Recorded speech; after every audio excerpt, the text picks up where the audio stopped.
전철역 도보 20분 걸리는 아파트예요. 84타입. 84타입. 9평이죠. 매매가 6억 5천이고요. vs 전철역 도보 5분. 그냥 나가면 바로 전철역이 있는데 5구 타입 3천만 원 차이가 나요. 하나, 둘, 셋. 난 5구 타입. 나도 5구 타입. 5구 타입. 네. 일단은 부동산 전업 투자자입니다. 저는 투자자이기 때문에 5구보다 더 작고 4구 타입이거나 투룸이거나 이러면은 선택을 안 했겠지만은 5구 타입 정도면은 내 가족이 사는데 뭐 금방 적응합니다. 무리 없다고 생각을 하고 항상 되팔 거를 생각하고 주택을 매수하기 때문에 전철역 5분 거리 6억 2천이면은 뭐 충분히 상승 여력이 있다 이렇게 생각을 해서 5구 타입을 선택했어요. 그러니까 네. 부동산 투자가 더 중요하다. 약간 몸테크네요. 가족 4분이 다 들어가 살아도 25평. 아 5구가 아니라 저는 4구 타입이어도 네, 투룸에 화장실 하나여도 네, 내 식구가 살 수 있습니다. 저는 집의 크기는 그냥 살다 보면 적응을 하더라고요. 네, 남순환 대표님은 어떠세요? 저 또한 5구 타입. 저는 아직 결혼은 하지 않았지만 결혼 안 하셨어요? 네, 아직 안 했습니다. 정말요? 네. 혼자 살든지 뭐 이제 신혼집으로 하든지 해야 될 텐데 네네. 5구 타입 6억 2천 전철역 가까운 게 제일 최고라고 생각을 해요. 아 맞습니다. 역시 부동산을 하시는 분이라 그런지 역세권의 기준은 전철역에서 걸어서 5분이면 초역세권? 초역세권이죠. 초역세권. 그러면? 걸어서 10분이면은 꽤나 역세권. 네. 네, 그런 기준이 있기 때문에 전철역 도보 20분이면은 사실 전세 놓기 좀 힘들어. 저도 근데 전철역 가까운 게 최고고 네. 내가 살 때도 편하고 네. 그리고 또 팔 때도 네, 팔 때도. 네. 그러니까 우리는 팔 때가 중요하잖아요. 그쵸. 3천만 원 정도 차이에 집이 좀 작아지더라도 투자 수익률 면에서 나는 역세권. 남수란 대표님도 역세권. 역세권. 네네. 정답은 역세권이다. 역세권입니다. 역세권으로 가십시오. 네. 네. 다음 문제. 짜잔. 주변에 편의점 하나, 부동산 하나 있고요. 김밥집 하나 있고 아이스크림 할인점이 있고요. 딱 4개만 있어. 근데 84 타입 크게 살아. 84 타입이고 층도 18층이고 금액도 6억이야. vs 주변에 음식점, 술집, 놀거리 너무나도 많고요. 이것도 5구 타입. 근데 25평으로 좀 작게 가야 되고 네. 그리고 심지어 1층인데 6억 3천. 아, 어렵다. 어렵죠. 어렵다. 그러니까 주변 인프라가 잘 돼 있지만 집이 좀 작으면서 1층. 1층. 인프라가 없는 건 아니지만 뭐 거의 없어. 근데 84 타입 집이 커지고 18층. 하나, 둘, 셋. 나는 84 타입. 그럼 크로스. 반대네요? 크로스. 크로스. 반대. 저는 아직 먹고 놀고 술 먹는 거 너무 좋아합니다. 네네. 네. 그래서 1층이더라도 집이 작아지는데? 집이 그냥 혼자 술 먹고 놀다가 집에 1층 작아져도 상관없을 것 같은데요? 층이 중요합니다. 도망 이거를 굉장히 중요시 생각하고 사람이 아침에 일어나서 무엇을 보느냐에 따라서 그날 하루의 좀 컨디션이나 리듬이 좀 달라진다고 생각을 하거든요. 18층을 저는 선호를 합니다. 층은 18층인데 뭐 이렇게 전망도 별로 없고 그냥 이렇게 단지 아파트 창 뷰로 막혀 있을 수도 있는 거잖아요. 창뷰로 막혀 있어도 1층에서 나무가 많고 그리고 벌레가 또 들어올 수 있잖아요. 1층. 저 정말로 무서워하거든요. 주변의 인프라는 또 금방 적응합니다. 그래서 뭐 편의점 있고 김밥 밥 먹고 아이스크림 살 수 있으면 저는 충분하다 이렇게 좀 판단을 했어요. 근데 이게 나중에 투자 가치로 봤을 때도 주변에 인프라 없는 것보다 주변에 놀거리 많은 게 더 투자 관점으로 봤을 때. 근데 부동산 투자하러 가셨을 때 네. 주변에 인프라 많이 보세요? 영향이 있죠. 저는 네. 한 10%밖에 안 보는 것 같아요. 집의 층이나 크기, 향 이런 거를 또 중점적으로 보기 때문에 저는 그래서 더욱더 18층의 84 타입을 선택을 했습니다. 완전 저랑 또 반대시네요. 반대예요? 네. 저는 층이 낮더라도 주변에 인프라가 잘 되어 있는 게 더 낫다. 1층 팔기 힘들어요. 1층. 그거는 맞아요, 사실은. 네네, 네. 이제 물건이 나왔을 때 아예 저희 손님들도 그러거든요. 1, 2, 3층은 조금 빼주시고 물건 찾아주세요. 이러시는 분들이 많기 때문에. 그리고 팔 때도 좀 싸게 팔아야 되는 것도 있고 뭐 전세 놓는 거는 1층을 선호하시는 분들이 있는데 매매는 조금 비선호하는 경우들이 많고 이런 경우 1층에 전세를 살고 아들을 키우는데 너무 좋았어. 애들이 막 뛰고 너무 좋았어. 근데 집을 살 때가 됐는데 내가 전세 사는 집을 사는 경우 있잖아요. 그쵸. 네, 그런 경우가 좀 특별한 케이스가 있고 그 외에는 1층을 그렇게 투자로서는 좀 비선호하지 않나라는 생각이 드는데 근데 1층만 정말 찾으시는 손님들이 있거든요. 네네. 어린이집 한다든지 공부방 한다든지 애들이 많다든지 12층 아파트에 6층이 5억 1층은 얼마여야 되나요? 4억 6천 정도? 4억 6천 정도? 네. 그러면 1층인데 4억 6천보다 싸면은 투자 가치가 있다? 그럼요. 아, 훨씬 싸게 사는 거잖아요. 훨씬 싸게 사는 거죠. 네. 그런 차원에서는 투자자 입장에서는 1, 2층도 관심 갖고 봐야 된다. 그쵸. 네, 그렇게 생각이 좀 되네요.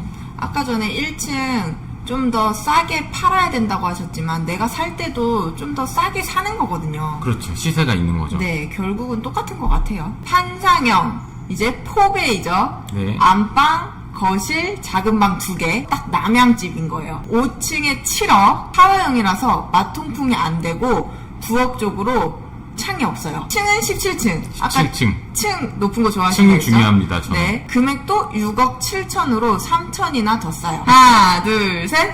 타워형. 전 판상형. 왜 판상형? 판상형. 타워형이지. 아니에요. 타워형 자체가 멋있어요. 이게 살림을 또 안 하셔서 그래요. 살림을 안 하기도 하지만 일단은 내가 집에 들어갈 때 이렇게 쫙쫙 뻗은 네. 그런 건물에 딱 들어가면 좋잖아요, 기분이. 쭉 이렇게 복도 크게 있어가지고 쫙 뻗고 남동향으로 해 떴다가 남서향까지 해 지고 이 타워형 좋아하신다는 거죠? 타워형이 요즘에 환기도 잘 돼요. 요즘 잘 빠지긴 했어요. 타워형이 잘 되고 17층 전망도 좋을 뿐더러 가격까지 싸다. 기본적으로 판상형 아파트 가격이 오르면 타워형도 같이 오르거든요. 같이 오르죠. 네, 같이 오르기 때문에 저는 타워형의 고층을 좀 선호하는데 왜 판상형을 고르셨어요? 저는 마통풍이 굉장히 중요한 사람이에요.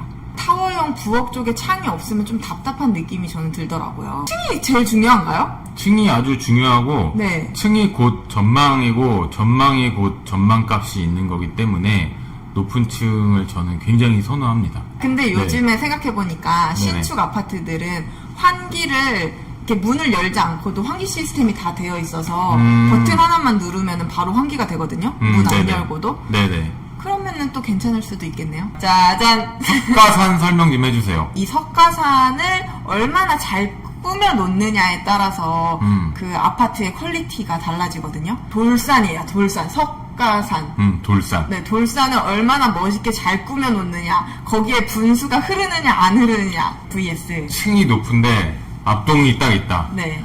아, 가격이 같아요? 가격 같아요. 아, 어렵다. 하나, 둘, 셋. 몰라. 집들을 진짜 많이 보러 다니잖아요. 네네. 그러면은 석가산 분수가 그 진짜 나만의 공원되어 있는 네네. 3층, 4층이어도 그런 너무 정말 단지뷰가 잘 되어 있는 곳이 많거든요. 그걸 보고 또 손님들도 반해요. 4층이 6억이어도 사요. 이거는. 어렵다. 그냥 4층이 아니잖아요, 여러분. 네네. 개인적으로는 20층을 고를 것 같고, 네, 층이 높은 것 자체가 전망의 가치 있다고 생각해요. 앞에 전망이 뭐 없어도 네. 위에서 이렇게 내려다보면서 이렇게 사람들 조그맣게 보이는 그런 것들 자체에 가치가 있다고 생각해서 저 같으면은 같은 가격에 같은 평이라면은 그래도 20층을 고를 것 같아요. 소파에 앉아가지고 이렇게 물 흐르는 거 보면 너무 좋거든요. 근데 높은 층에서 이렇게 내려다봤을 때 사람들이 쬐끔한 거를 보고 조그만 자동차, 네. 작은 사람, 그리고 전망이 아무리 없다고 해도 뭔가 있긴 있거든요. 있긴 있죠. 있긴 있거든요. 네, 층도 20층이니까 엄청 높잖아요. 네, 그리고 팔 때도 중고층인 거잖아요. 그쵸. 네, 중고층의 메리트가 조금 더 있지 않나 그렇게 판단이 됩니다. 서울, 강남 6평 원룸이에요. 근데 출퇴근 15분에서 20분밖에 안 걸려요. 수도권 신도시에 이제 40평 아파트, 신축 아파트 들어가고요. 네네. 출퇴근은 1시간 반이 걸려요. 하나, 둘, 셋. 결국 매매였을 때는 강남이네요. 네, 평당가라는 게 있기 때문에 이게 땅값이 비싼 데로 가면 갈수록 평당가를 많이 따지잖아요. 네. 네, 그런 차원에서 봤을 때 저는 그래도 6평이어도 6억에 샀다가 9억 5천에 팔 것 같아요. 원룸 내가 지금 샀을 때 6억이면은 강남은 이게 오피스텔 원룸이더라도 9억 5천 갈 수 있을 것 같아요. 갈 수 있을 것 같죠. 그쵸? 신도시 40평은 평당가 1,500 적용하면 6억이다. 1,500이면 말이 되네요. 그렇죠. 그래도 다들 강남이신 것 같아요. 맞아요. 네. 왜냐면은 엑시트 중요하기 때문에 부동산 투자는 사는 것도 사는 건데, 수도권 외곽 신도시, 남양읍이라던가 이런 데 저 있거든요. 40평 6억짜리. 네. 근데 거기는 10년 전에도 그랬어, 가격이. 예, 가격 안 오르거든요. 근데 강남 쪽은 그래도 한번 이제 파도 타고 올라가면은 또 팔 수 있는 타이밍이 옵니다. 맞아요. 그런 차원에서 뜻을 같이 했네요. 그러네요. 결국은 강남이다. 강남이다. 다음 건 버스를 한번 타서 이제 개항역까지 우리 가야 되거든요, 지금. 네네. 그러고 전철에서 이제 인천 1호선에서 갈아탄 다음에 그 다음에 또 공항철도로 갈아타는 거예요. 이렇게 해서 40분밖에 안 걸리는 거죠. vs 버스 한 번에 그냥 앉아가지고 1시간 40분. 하나, 둘, 셋. 이쪽. 이쪽? 시간이 돈이다. 1시간 40분 너무 길고 매일 하다 보면은 별거 아닙니다. 아무 생각 없이 그냥. 네, 저렇게 출퇴근하시는 분들이 뭐 정말로 너무나 많아요. 다음 질문. 엘리베이터가 없는 5층까지 우리 걸어 올라가야 되는데 신축 빌라예요. vs 엘리베이터가 있는데 층은 15층 탑층이에요. 30년 돼서 엘리베이터가 자주 고장나. 하나, 둘, 셋. 저랑 반대네요. 네, 반대예요. 투자자 입장이면은 또 엘리베이터가 있는데 30년 된 아파트 우리 재건축을 또 생각을 해가지고 네. 할 수 있을 것 같은데 너무 또 예쁘게 잘 되어 있는 빌라들도 많아가지고 네. 거주하면은 좋지 않을까 생각을 해서 저는 이 5층의 신축 빌라를 선택했는데 단순하게 그냥 아파트의 편리성, 그리고 관리비도 좀 저렴하고 30년에 달았으면은 이제 재건축 이슈가 있기 때문에 그쵸. 재건축이 되는 거에 힘들더라도 그 이슈만 가져가는 것만으로도 상승장 때 가격이 많이 움직일 수도 있기 때문에. 근데 아까 전에 아파트의 편리성이라고 하셨는데 이게 네. 30년 된 아파트는 모든 게 편리하진 않을 수도 있어요. 맞아요. 네, 제가 주차도 힘들 수도 있고요. 몸테크를 하고 있거든요. 네. 저희 집은 50년 됐습니다. 50년 됐는데 그냥 살만해요. 그냥 몸이 적응한 거겠죠? 살만하고 네. 주차는 2중 주차, 3중 주차를 합니다. 그래서 아침마다 차를 이렇게 밀는데 차를 이렇게 밀고 내 차를 빼려고 딱 타잖아요. 그럼 차가 다시 와요. 이렇게 누가 또 밀고 있어. 이렇게. 아 그거 아니에요? 네. 나는 앞에서 밀고 있고 다른 그런 사람이 경우도 있어요. 그런 경우도. 근데 다시 밀어서 화가 나가지고 내려서 제가 차 밀었거든요 하면은 이렇게 딱 연세가 지긋하신 어르신께서 이렇게 차를 밀고 계시면은 먼저 빼세요. 이렇게 어르신 먼저 빼세요. 이렇게 양보를 하거든요. 근데 그런 것도 적응이 됩니다. 주차 공간이 넉넉한 교외의 아파트, 주차 전쟁이 치열한 도심의 아파트. 하나, 둘, 셋.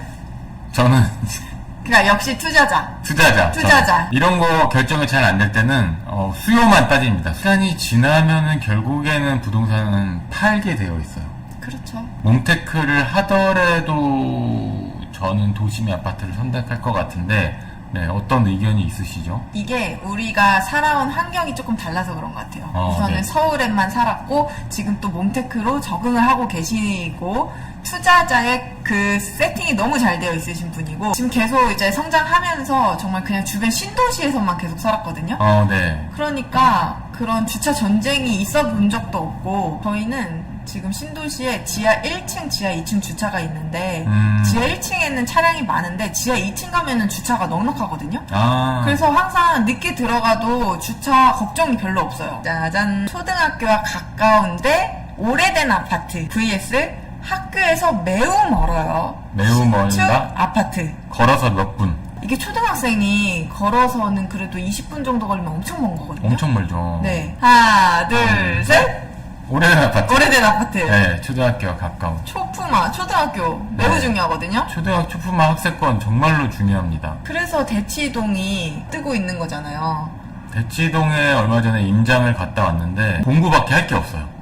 그 주변에 아무것도 없어서 넓게. 다 학원 갈아서. 특히나 초등학교는 6년을 다니기 때문에 부동산 투자자 입장에서는 중고등학교는 멀어도 사실 별로 그렇게 상관은 없습니다. 아이들이 버스 타고 학교 다녀도 뭐 문제가 없는데 초등학교 6년 동안은 학교랑 가까운 게 굉장히 중요하고 그게 곧 투자 수요, 매수 수요랑 연결이 되잖아요. 그리고 임차인이 많습니다. 임차인이 많다는 거는 전세가율이 또 높을 수도 있고, 투자자 입장과 실거주 좀 이렇게 믹스해서 생각해 봤을 때 저는 초등학교와 가까운 오래된 아파트. 말씀하신 나중에 수요, 내가 매매했을 때도 초등학교가 정말 중요하거든요. 네네. 또 나중에 전세 준다고 해도, 전월세 줘도 학교 가까우면 전월세는 언제든지 내놓으면 바로 나가요. 신축 아파트는 신축빨이라는 게 있습니다.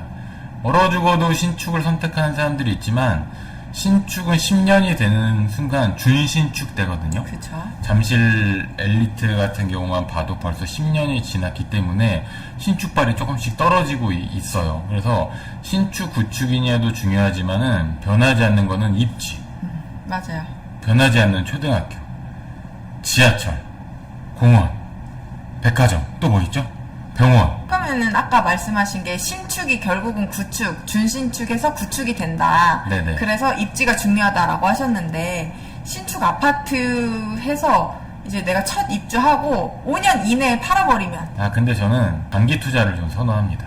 장기 투자. 네, 저는 안 파는 거를 선호해요. 신축이 구축되는 거 걱정하는 것보다는 입지를 좀 중점적으로 이렇게 보면서 생각을 합니다. 급지가 떨어져도 입지는 좋은 데를 삽니다. 내가 같은 10억이 있어. 근데 어떤 지역에 뭐 동탄은 못 사. 하지만 운정으로 가면은 A급지를 살 수 있다. 그러면 저는 운정으로 갑니다. 그 동네에서 제일 좋은 입지를 사면은 팔지 않아도 오를 때 오르고 떨어지더라도 또 임차 수요는 꾸준히 있기 때문에 저는 입지를 중요시 생각한다. 제가 부동산 강의할 때 항상 그 얘기를 하거든요. 검단에 초중고를 다 품고 있는 아파트가 있다면서요. 그게 바로 예미지 1차. 예미지 1차. 네. 검단은 예미지 1차를 투자해야겠네요. 네, 예미지 맞습니까? 트리플 에듀예요, 이름이. 트리플. 네. 이름도 잘 졌다. 초등학교, 중학교, 고등학교까지 지금 84, 6억 5천입니다. 84, 6억 5천이요. 너무 싸네요. 네. 84. 검단 예미지 투자하실 분 계시면은 네.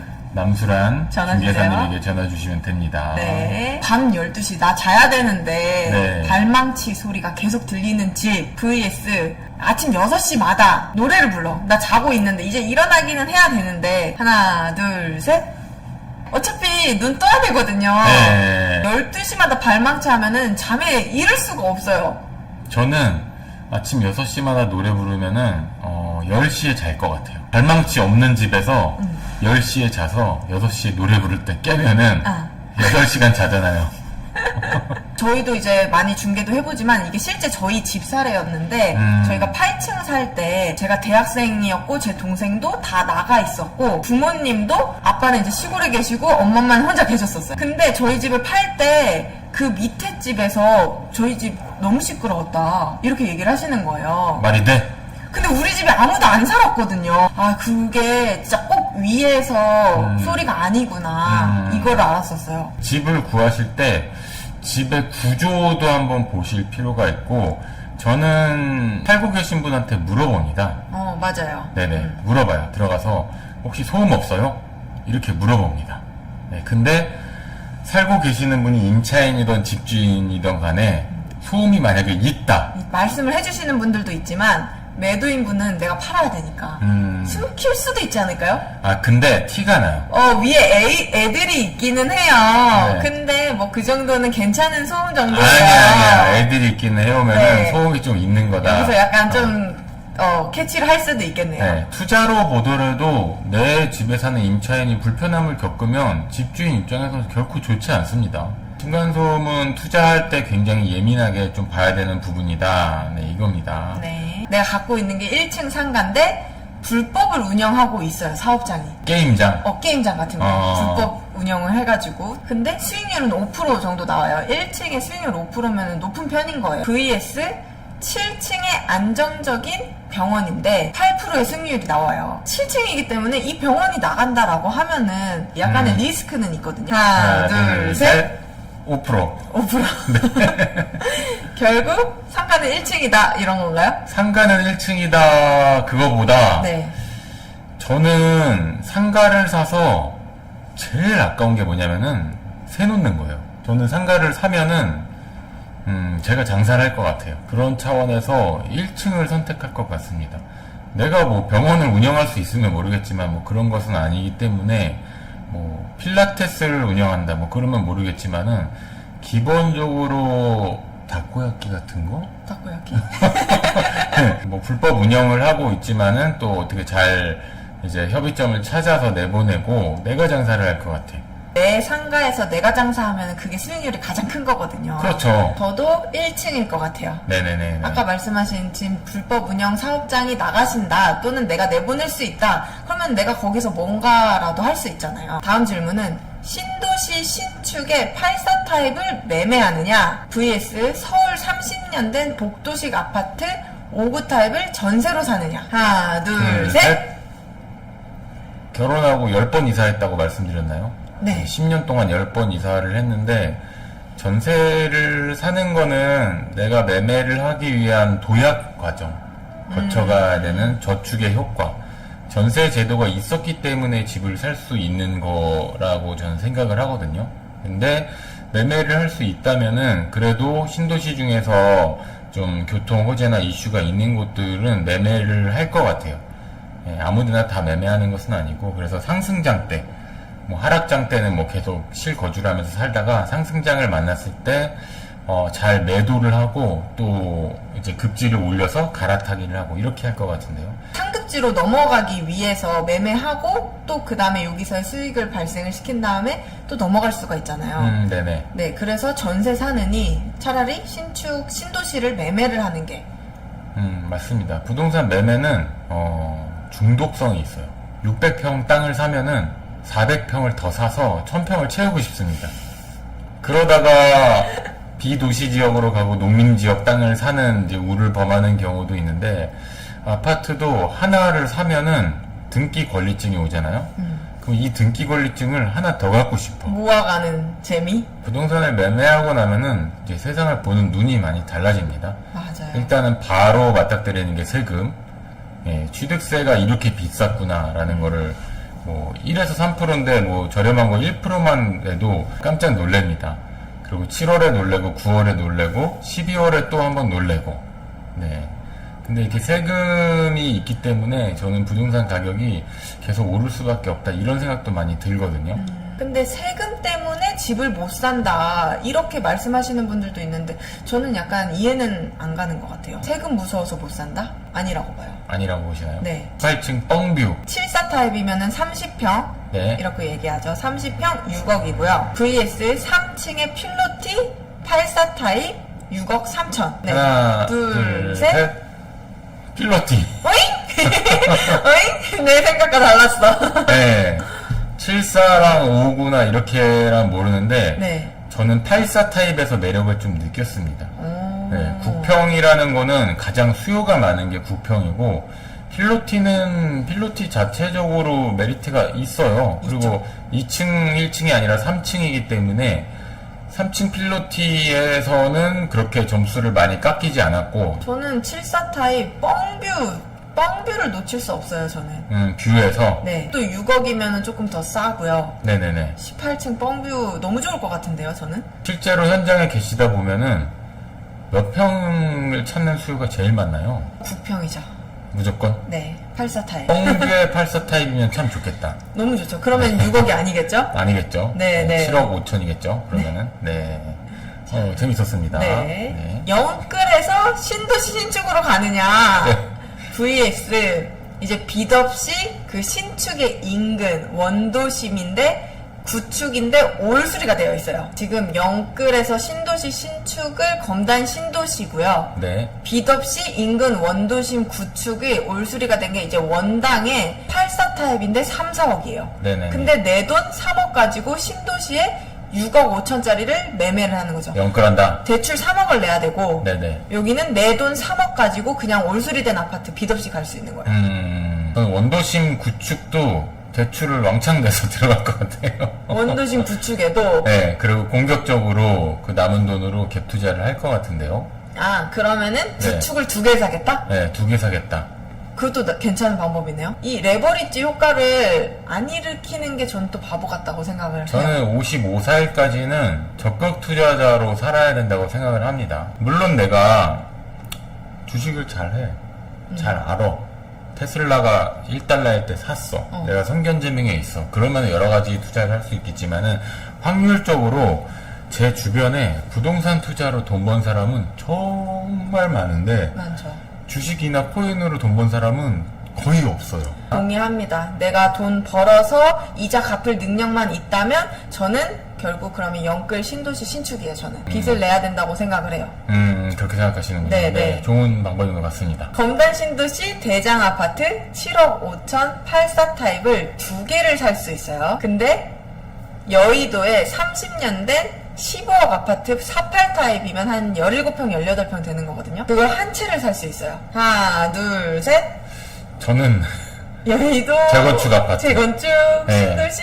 신도시 재건축 아파트를 선택할 것 같아요, 저는. 저도 여의도 가고 싶어요. 네, 저 15억은 재건축 후에 추가 분담금을 내더라도 30억 이상 아파트가 될 수 있다고 생각을 하거든요. 30억. 네. 그러면 여기서 15억이 남는 거고 15억을 네네. 생각하는 거고 네네. 검단 신도시 대장을 7억 5천 보면 저는 이게 10억 갈 수 있다고 생각을 하거든요. 네. 그러면은 지금 2억 5천, 2억 5천 남아서 5억을 남기는 거네요. 한 채 한 채 분할 매도하여 양도세를 줄일 수는 있겠지만 그런 플랜을 짜는 것이 마음대로 되지 않기 때문에 때에 따라서 안 팔릴 수도 있고, 그리고 미래 가치를 보면은 결국에는 오르는 곳이 또 더 오르는 것도 있거든요. 그런 차원에서 15억 48 타입 한 채를 선택할 것 같습니다, 저는. 결국 모든 신도시에 살고 있는 분들은 그 다음 삼극지인 서울로 가고 싶어 하거든요. 저희도 손님들 보니까 이거를 팔고 어디로 넘어가세요? 여쭤보면 서울로 가시는 분들도 많고요. 서울 한 채가 더 낫다고 생각합니다. 동탄의 9평 12억짜리 8년차 아파트로 가느냐, 검단의 9평 7억 5천짜리 대장 신축으로 가느냐. 동탄에서 12억이면은 완전히 A급지는 아니고 네. 약간 사이드 쪽이고, 검단 같은 경우에는 대장이고, 대장이죠. 검단이 10억 간다고 치면은 동탄이 14억, 15억 가야 되는 건데 결정 못하겠다. 결정하셔야 돼요. 네. 잘하세요. 네. 하나, 둘, 셋. 나는 검단. 검단. 네. 저도 대장이잖아요. 이제 매일성장님이 동탄은 이미 GTX 반영이 끝났다고 보면 검단을 해야 수익률이 높음. 저도 그런 판단이 좀 있었고, 네. 동탄은 GTX 개통할 때 제가 갔다 왔는데 실제로 GTX를 이용할 수 있는 아파트는 2개, 3개 단지밖에 안 되고 GTX 동탄역까지 가는데 시간이 또 많이 걸립니다.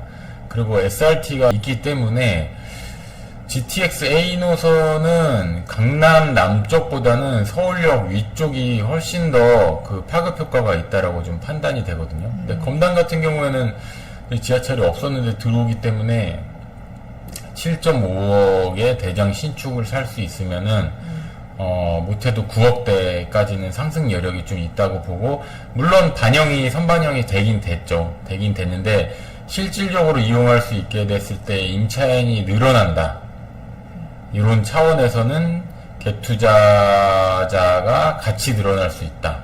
그래서 상승이 어떤 한 해에 빠르게 일어날 수 있다라는 좀 판단이 듭니다. 다음 질문. 여푸마 1군 브랜드의 오피스텔 84 타입을 사느냐. 오피스텔 84 타입이면 전용한 25평, 아파트 25평이라고 봐야 되거든요. 내려가면은 그냥 전철 탈 수 있는 거. vs 역에서 20분 걸리는 중소 브랜드, 이제 중소기업 건설사 아파트의 84 타입을 사느냐. 하나, 둘, 셋. 오피스텔. 오피스텔. 요즘에 오피스텔 월세가 일단은 많이 오르고 있습니다. 트렌드가 바뀌는 것도 있어요. 물론 84, 9평이 여전히 수요가 가장 많은 것도 있지만은 1인 가구가 60%를 지금 넘어가고 있거든요. 편리한 점도 있습니다. 상업지역 쪽에 또 많이 생기기 때문에 뭐 주변 인프라를 많이 이용할 수 있고, 역푸마까지 되면은 또 수요가 충분하다고 좀 판단이 됩니다. 그렇죠. 오피스텔 가격이 이렇게 블록처럼 이렇게 움직이는데, 아파트랑 비슷하게 오르고 비슷하게 떨어지고 비슷하게 오르는 오피스텔들이 있는데, 특징을 보면은 역을 품고 있어요. 아니면 서울 3도심에 있는 역세권 오피스텔이라던가 이런 경우가 많이 있어서, 저는 이 두 개 비교했을 때는 여기서 20분은 너무 멀어. 10분이면 비교할 수도 있을 것 같은데, 그런 차원에서 역품화 오피스텔을 선택을 했습니다. 네, 저도 이거 질문 만들었을 때 검단의 롯데캐슬 넥스티엘 오피스텔을 생각하고 만든 건데 이게 실제 프리미엄 주고도 저희 오늘 계약서도 썼는데 전매가 되고 있어요. 그래서 사람들이 정말 매수 찾는 분들이 많구나 하는 오피스텔이에요, 이게. 네네. 네, 넥스티엘 가격 오르겠네요. 제 생각에도 가격 오를 것 같아요. 이게 주거용 오피스텔이기 때문에 피가 붙었다고요? 피가 붙어서 저희 거래를 했습니다. 투자 잘하셨네요. 앞으로 더 전철 여기 개통을 하면은 내년 6월에 개통하거든요. 네네네. 그렇게 되면 가격은 더 오를 거라고 봐요. 드디어 마지막이네요. 신도시 월세 350만 원인 곳 1층에 먹자골목에 창업을 하느냐 vs 원도심 월세 180만 원인데 1층 대로변에 창업을 하느냐. 먹자골목과 대로변은 어떤 차이점을 두고 봐야 되는 거죠? 이거는 업종에 따라서 다를 것 같은데 네. 먹자골목 하면은 보통 음식점, 술집 이렇게 많이 들어가고요. 네. 대로변에 차가 많이 지나가는 곳이라서 전시장, 판매업 이런 것들이 많이 들어. 내가 뭔가 창업을 해야 될 때 생각해볼 질문인데요. 신도시, 검단 신도시도 지금 월세가 350만 원 하거든요. 이거는 별로 고민할 게 없을 것 같습니다. 진짜요? 네네. 월세 싼 거? 아니 나는 월세 350에 신도시. 고민하긴 했거든요. 근데 네. 월세가 싸면은 그만큼 비용이 안 들어가니까. 근데 그만큼 사람들도 많이 안 다닐 수도 있거든요. 180이랑 350이면은 한 달에 170만 원 차이잖아요. 네. 170만 원이면 하루 매출에도 하루 매출. 될 수 있는 정도의 가격이고 네. 장사 창업을 했는데 손님이 없으면은 미쳐버립니다. 당연하죠. 미쳐버려요, 정말로. 근데 남는 게 적어도 계속 손님이 있고 장사가 되고 돈이 돌아가면은 내가 더 장사를 잘 하려고 발전하려고 노력하게 되어 있거든요. 월세가 또 비싸니까. 이제 그런 차원이고 저는 개인적으로 장사 자체가 좀 자신이 있어요, 저는. 이제 그런 차원에서 잘 되는 데서 더 잘 되려고 할 것 같아요. 남수란 대표님은 어떠신가요? 저도 신도시에서 월세 350. 이게 월세가 사람들이 너무 비싸서 잘 안 되고 공실이 난다. 이렇게 말씀하시는 분들이 있는데 저는 그렇게 생각하지 않아요. 어떤 거냐면 본인의 영업 능력이 진짜 중요한 것 같거든요. 똑같은 프랜차이즈를 같이 운영을 하더라도 맛은 똑같아요. 프랜차이즈는 같이 갖고 오기 때문에. 네네. 근데 누구는 잘 되고 누구는 안 되고 이 영업력의 차이가 굉장히 중요한 것 같아요. 월세가 350이어서 조금 너무 비싸다고 생각을 하니까 내가 더 열심히 하는 거지. 그러면 손님들은 내가 열심히 하는 것도 알아주시거든요. 월세를 더 내더라도 유동인구가 있고 사람들이 몰리는 곳에서 장사를 하는 게 맞지 않나. 저의 개인적인 생각입니다, 이건. 저도 동감합니다. 네. 혹시 구독자분들의 중에서 창업을 생각하신다면 저희 네. 검단 부동산 프로로 전화 주시면 제가 좋은 자리 알려드릴게요. 네. 남수란 중개사님은 제가 공인중개사 한 500명 알거든요. 제일 열정적으로 하시고 솔직하시고 아니면 아니고 기면 기다 이렇게 말씀을 하세요. 그러니까는 검단 신도시 투자뿐 아니라 부동산 관련해서 궁금한 게 있으시면은 남수란 중개사님께 저도 물어봅니다. 야, 우리 집 대출, 야, 죄송합니다. 야, 중개사님, 우리 집 대출 몇 프로에 쓰고 있는데 지금 대환 대출하면 몇 프로를 쓸 수 있나요? 맞다. 저번에 그때 네. 하라 그랬었는데. 네, 이런 거 물어보거든요, 맞다. 제가. 네. 그만큼 부동산 관련해서 정말 박식하시고, 정말 열정적이고 진솔하시기 때문에, 문의 많이 해주시고, 검단 투자는 검단 부동산 프로. 검단 부동산 프로로 연락 주시면은 네. 네, 후회 없는 선택을 하실 수가 있습니다. 감사합니다. 1시간 반 동안 함께 해주셔서 감사합니다.